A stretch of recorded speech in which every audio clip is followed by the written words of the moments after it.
I've had a few delivery jobs that had given me the creeps. One or two that I was pretty sure I was about to be robbed. Another was a gunfight between gang members unfolding in the street I was delivering to, right as I was turning onto it. But these are just occupational hazards. Yeah, it sucks, but I guess you do get over them. Only one delivery job really, truly terrified me.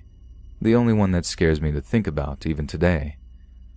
So we get an order from an address that none of us drivers had ever delivered to before. This normally causes some suspicion among us since we're always pretty wary whenever delivering to a new address. A fair few first-time deliveries have resulted in an address getting blacklisted. Sometimes they try to stiff you for money or some other scam to get free pizza.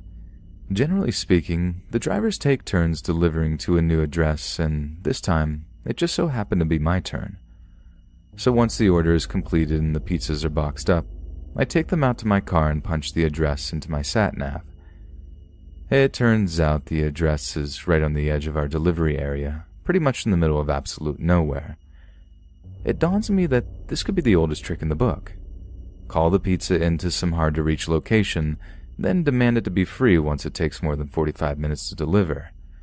But, to my relief, I make it out onto this old dirt road with time to spare. Yet my relief doesn't last long. Not when I see the state of the address I'm delivering to. The house is so run down it looks like a squat, like it's been commandeered by the homeless as a place to avoid sleeping rough. There's a musty old pickup in the driveway, its wheels all askew from years of misuse. I mean, the place was just the very definition of haunted house. Needless to say, I wasn't expecting a particularly generous tip. As I take the pizzas out from the passenger seat of my car, I start hearing this faint, whining noise. My ears prick up immediately and I freeze, trying to work out just what the sound is and where it's coming from. I come to realize it's the sound of a violin being played, but more accurately, it was the sound of a violin being played very badly. These discording noises carried on as I walked up the dirt pathway toward the porch and the front door. The sound of some old violin bow being dragged across dry old strings that were way out of tune. Creepy, sure, but that's not what terrified me. When I knocked on the front door, the screaming cat violin sounds ceased instantly. A few moments of silence went by before I began to hear slow, heavy footsteps growing steadily closer. I can't be certain, but I'm almost sure I heard someone breathing on the other side. These heavy, labored breaths as I waited for the door to open. The silence was broken by a metallic snap of the door unlocking, before hurried footfalls sounded on the other side. Someone had unlocked the door, then scampered away from it as if they were overtly skittish about visitors. Hello? I got your pizza order here. I remember asking, feeling the tension rise as silence once again engulfed the scene. Come inside, mister. A childish voice came from the other side. I wanted to just turn tail and run at this point, but returning to the pizza place without the money for the pizzas would definitely mean a verbal or written warning from my manager. I already had one for turning up late. I couldn't afford another. So, reluctantly, I took hold of the door handle, turned it, and walked inside. The interior of the house was bathed in darkness, only a handful of weak oil lamps to give me any sense of the layout. A figure was crouched on a nearby sofa, the old violin laying next to it. There's 15 on the table there, mister. The person sounded like a child, but they looked bigger than they should have.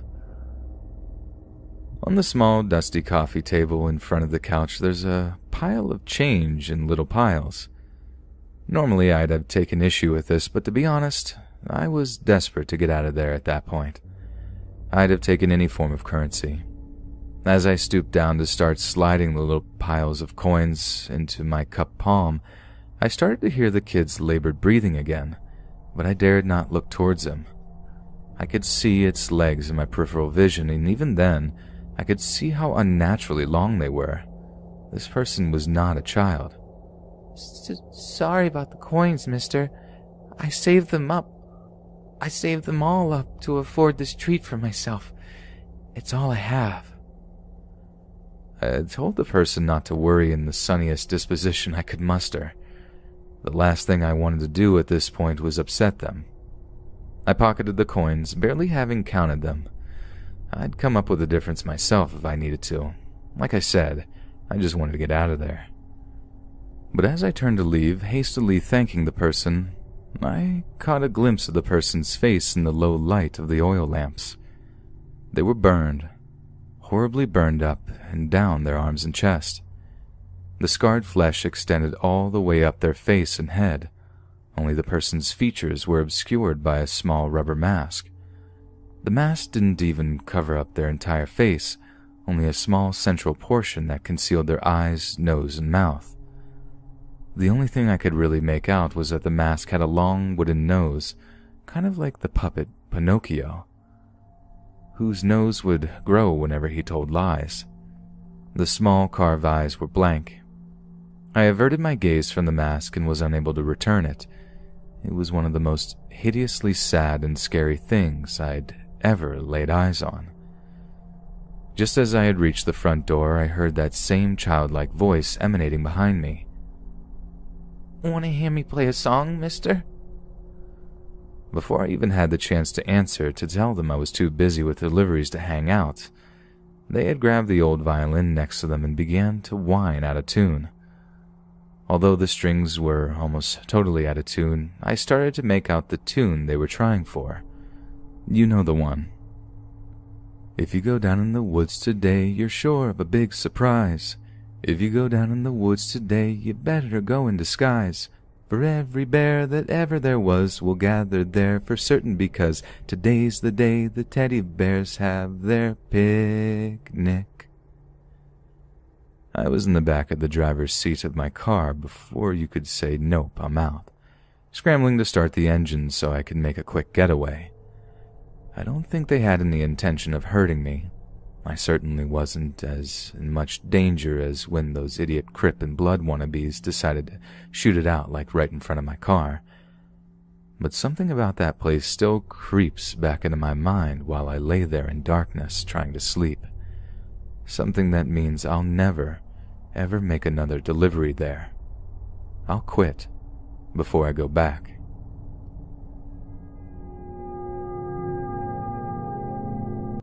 I'm ashamed to say it, but it needs to be said. I screwed up on my job and a man died because of it. Not just a man I was being paid to protect. Usually it can be forgiven for making a mistake on my first job. However, when it's your first job protecting another man from outside dangers, one mistake can be the last. In retrospect, hindsight, whatever word you use, I wish I'd never agreed to taking the job. Just being a large-built man with a license to carry doesn't make you qualified to be a private security. This all being said, I took the job. The client losing his life is a direct result of my negligence. Maybe if I discuss what happened, I can relieve myself of a small amount of this burden. However, I can assure you I know the guilt will never truly fade away. The job came out of nowhere. Mike, a close friend of mine, had been a bodyguard on and off for years.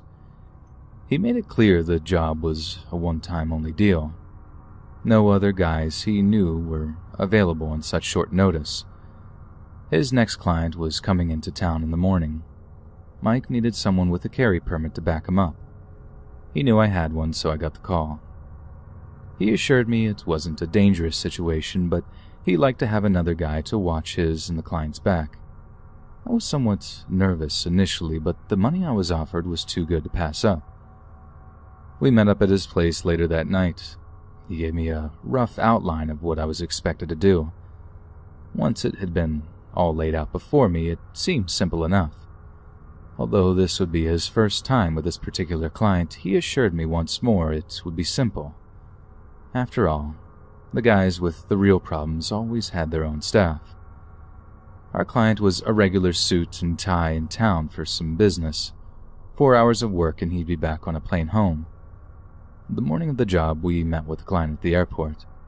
A third guy, Roger, was doing the driving for us that day. He's a retired SWAT officer who picked up the occasional driving job for Mike. He'd had a boatload of training in evasive maneuvers while he was in the Army. Plus, he could be a third gun in an emergency. He drove us to the client's first appointment and everything was going well. From what I could make out, the dude was a wholesale jeweler out of London. Stuff didn't really start falling apart until we were leaving the second place. As we exited the jeweler's store, I noticed a sketchy-looking, possibly Middle Eastern guy. He was standing in front of the place next door.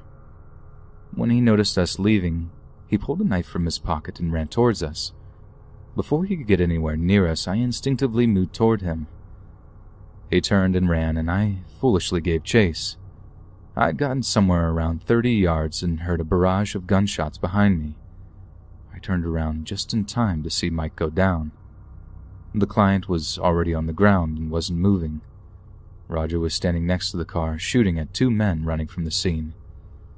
By the time I'd drawn my pistol, the firefight had ended. It was clear to me I'd messed up. As Roger and I checked Mike and the client for signs of life, a weak few words came from Mike. "I hope you won't be offended if I don't ask for your help again." We had a brief chuckle, but we both knew this wasn't a laughing matter. Roger confirmed that the client was in fact dead. I rode to the hospital with Mike, and Roger stayed behind with the cops. This big mess made no sense. I knew I could trust Mike. He said the client indicated no current danger to his life. We were supposed to be only there to prevent robberies. We'd both seen the guy with a load of stones on him, so no flags went up. Regardless, considering the number of guys in on the hit, I had a strong feeling we didn't get the whole story. I'd been waiting for news on Mike for about half an hour when Roger finally showed. The cops were right behind him. Now it was my turn. When they were done with me, they wanted to talk to Mike, but he was still in surgery.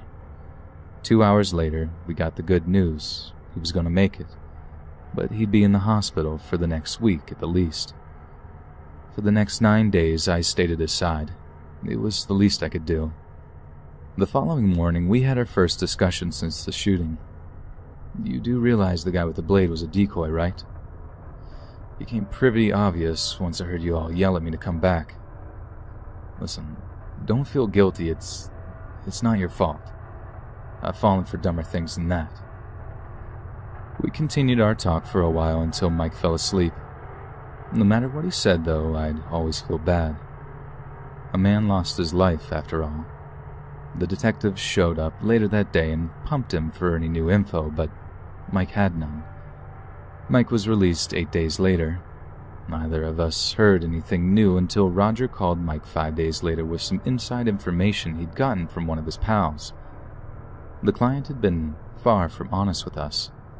He had hired us because he was involved in a deal with some men in which he screwed them out of $100,000. They had made it known if he was to return to the States, he'd be whacked. If Mike would have known this beforehand, he wouldn't have taken the job. That's likely why the dirtbag kept it quiet. Somehow this bit of info had made it past the background check. Nonetheless, even a crook doesn't deserve to be sprayed with bullets on a public street. We were only hearing it from their side. It could have all been a huge misunderstanding. After my anger cooled, it became obvious to me that I was just deflecting my feelings onto the client. Thief or not, I was responsible for the safety of the man. Not only had my mistake gotten him killed, a very good friend of mine almost did too. When Mike's back in fighting shape, I'm sure he'll return to security work, albeit in a slightly more careful manner. I'm just glad he's still kicking.